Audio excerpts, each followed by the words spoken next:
ভারতের জনগণ কিন্তু দল দেখে না, মূলত তারা দেখে দেশের স্বার্থ বা দেশের সাংসদ, বিষয়টা সেইভাবেই দেখে। এবং আমি এইখানে অনেক ক্ষেত্রেই শিওর যে তারা কিন্তু সম্পূর্ণভাবে বাংলাদেশের উপরে ঝাঁপিয়ে পড়তো, বাংলাদেশের নিরাপত্তা ব্যবস্থাকে প্রশ্ন করতো যে কেন খুন হলেন, আপনাদের কাছে কেন আগে থেকে সোর্স অফ ইনফরমেশন ছিল না, আপনারা কেন শুরু থেকে তদন্ত প্রক্রিয়া শুরু করলেন না, প্রশ্ন থাকতো, একাধিক প্রশ্ন থাকতো। বাংলাদেশের তরফ থেকে কোনো প্রশ্ন নেই, একেবারেই প্রশ্ন নেই। বাংলাদেশের সুশীল সমাজ প্রশ্ন করে না, বাংলাদেশের সাধারণ মানুষ প্রশ্ন করে না। কেন প্রশ্ন করে না? তারপরেই তো মিডিয়া প্রশ্ন তোলে, মিডিয়া প্রশ্ন তুললেই তখন প্রশ্ন আসে মিডিয়া কেন প্রশ্ন করছে, কেন এরম, কেন বাংলাদেশের সমাজে কেন প্রশ্ন করার স্বভাবটা কেন চলে গিয়েছে। আজকে এমন নয়, ভারতীয়রা কিন্তু আশঙ্কিত, কারণ এমপি হত্যার এই ঘটনা এটা কিন্তু শুরুর ঘটনা নয়। আপনি যদি দেখেন সালাউদ্দিন আহমেদ, নূর হোসেন, সোহেল রানা ইয়রেঞ্জের মালিক, বাংলাদেশের বঙ্গবন্ধু স্বঘোষিত খুনি আব্দুল মাজেদ, একাধিক, আমি যদি মানে বলতে শুরু করি থামবেন। এমনকি বর্তমানে বীরভূমে গিয়ে ডাকাতি হচ্ছে, সেখানেও বাংলাদেশে কিছু ডাকাতের নাম আসছে। আপনি যদি খাগড়াগড়ের বিস্ফোরণ দেখেন, সেখানেও বাংলাদেশি একাধিক জঙ্গি গোষ্ঠীর নাম আছে যারা বাংলাদেশের সরকার ফেলতে চায়, তারা জি। সেখানে রীতিমতো অস্ত্রের মজুদ ঘটিয়েছিল। পশ্চিমবঙ্গ বা ভারত, এটা কি বাংলাদেশি অপরাধের, বাংলাদেশি যারা মানুষ তারা কি অপরাধের গড় তৈরি হচ্ছে? বাংলাদেশ ভারত কেন গোয়েন্দা তথ্য আদান প্রদান করে না? তারা কেন যৌথভাবে গ্রেপ্তারিতে এগোয় না? তারা কেন শুধুমাত্র বন্দি প্রত্যাপন চুক্তিতে আটকে রয়েছে?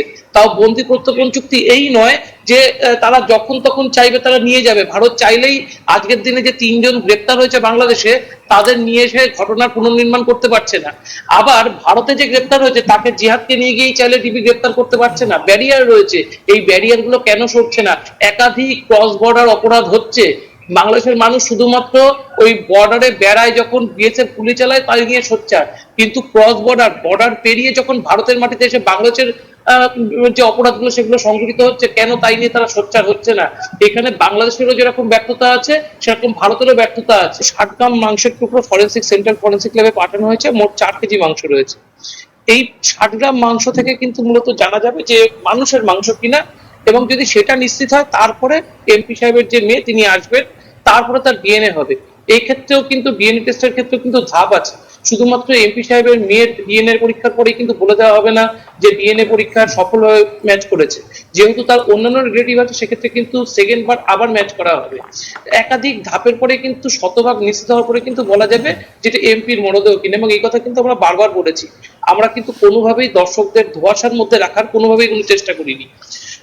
অন্যদিকে আপনি যেটা বলছিলেন যে এমপি সাহেবের এই মৃত্যু ঘিরে একাধিকবার নানাভাবে ধোঁয়াশা উঠেছে, আমাদের দুজন গেস্ট তিনি বলছিলেন যে নানাভাবে যে ধোঁয়াশা উঠেছে। একটা জিনিস ঘটনা যে ভারত থেকে অখিলেশ চতুর্বেদী সিআইডি আইজি, তিনি একমাত্র 22 তারিখ গণমাধ্যমের সামনে এসেছিলেন, যেদিন প্রথম ব্লাড স্যাম্পেল কালেক্ট করা হয় বা ঘর তল্লাশি করা হয়। এছাড়া দ্বিতীয়বার কিন্তু সিআইডির তরফ থেকে কোনো ব্রিফিং আসেনি, সিআইডির তরফ থেকে কোনো রকম কোনো বক্তব্য আসেনি। জি। একদম সঠিক কথা। এটি কিন্তু নানাভাবে সূত্র মারফত, সিআইডিও সূত্র মারফত যেরকম বার করা হয়েছে, বড়নগর যেরকম থানায় একটি জিডি হয়েছিল, সেই হিসেবে তাদের আইও ছিল। নিউ টাউন থানা একটা তারা স্বতঃপ্রণীতভাবে মামলা করেছে, তাদের ক্ষেত্রে তাদের আইও ছিল। এবং অবভিয়াসলি যে বাংলাদেশের যে তদন্তকারী দল তারা ছিল।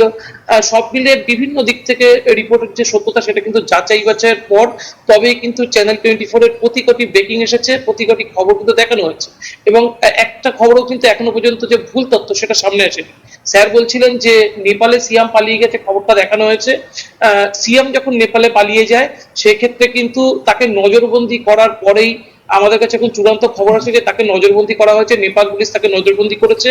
জি। তারপরেই কিন্তু আমরা সেই খবর প্রকাশ্যে এনেছি। একটা খবর দেখুন, ভুললে চলবে না, চলতি সপ্তাহে পুনেতে একটা অ্যাক্সিডেন্ট হয়েছিল, যে অ্যাক্সিডেন্টে একটা স্পোর্টসের গাড়ি, একদম প্রায় 3 কোটি টাকা দামের গাড়ি, 17 বছরের একটা ছেলে, তিনি কিন্তু দুজন আইটি প্রফেশনাল সে কুচলে দিয়েছে কার জন্য। এবং এই ঘটনার পরে যদি আপনি দেখেন, ব্লাড স্যাম্পেল পর্যন্ত চেঞ্জ করে দেওয়া হয়েছিল এই ছেলেটি, যে এই ছেলেটি যেন সাজা না পায়। পুলিশের তরফ থেকে সব যত সম্ভব চেষ্টা করা হয়েছিল যাতে ছেলেটি সাজা না পায়। ছেলেটির বাবা একজন কোটিপতি ব্যক্তি, এবং ভারতের আইনের মধ্যে তার যে লুফল তারা কিন্তু সেটা বার করতে শুরু করেছিল। শুধুমাত্র গণমাধ্যম এবং স্থানীয় মানুষ সোশ্যাল মিডিয়ায় যেভাবে প্রচার এনেছে, তারপরেই কিন্তু এই কোটার যে কেস সেটা একেবারে যেটা গর্তে ফেলে দেওয়া হয়েছিল, সেখান থেকে কিন্তু আবার সেটা মেইন স্ট্রিমে একদম চলে এসেছে, এবং ছেলেটি কিন্তু কার্যত সাজার পথে ছাড়া এগিয়ে যাচ্ছে। কাজেই এই যে আনার সাহেবের মৃত্যু, এটা একটা অত্যন্ত বড় ঘটনা। আপনি যদি দেখেন, একই ঘটনা যদি ভারতের কোন সাংসদ বাংলাদেশে গিয়ে একইভাবে মৃত্যুবরণ করতেন, ভারতের তরফ থেকে রিপারকেশন কি হতো বাংলাদেশে? আমরা গণমাধ্যমের বারবার যে কমেন্ট বক্স চেক করছিলাম, আমরা খবর করার পরেও চেক করি, আমরাও চেক করি, সেখানে যেভাবে রিপারকেশন মানুষের তরফ থেকে আসছিল সেটা কোনোভাবেই কাম্য নয়, আমরাও দেখছিলাম। আজকে যদি একজন ভারতীয় এমপি বাংলাদেশে খুন হতো, প্রত্যেক ভারতীয় ইউনাইটেড হতো এবং প্রত্যেক ভারতীয় এই কারণের জন্য বাংলাদেশকে কাঠগড়া দাঁড় করাতো। বাংলাদেশের মানুষ কেন ইউনাইটেড নয় এটা নিয়ে বারবার নিজেদের মধ্যে আমাদের প্রশ্ন যাচ্ছে, কেন বাংলাদেশের মানুষ ইউনাইটেড নয়? তারা কেন ভারতের নিরাপত্তা ব্যবস্থাকে প্রশ্ন তুলছে না? তারা কেন ভারতের পুলিশ ব্যবস্থা যারা প্রথম দিন থেকে অ্যাক্টিভ হয়নি কেন তাই নিয়ে প্রশ্ন তুলছে না? ভারতের নির্বাচন ছিল, এই প্রশ্নটা মোটামুটি আমরা ক্লিয়ার জানতে পেরেছি। আপনার কাছে নিশ্চয়ই আবার অন্য প্রশ্ন নিয়ে আসবো। আমরা ছোট একটা এই ফাঁকে বিরতি নিয়ে আসতে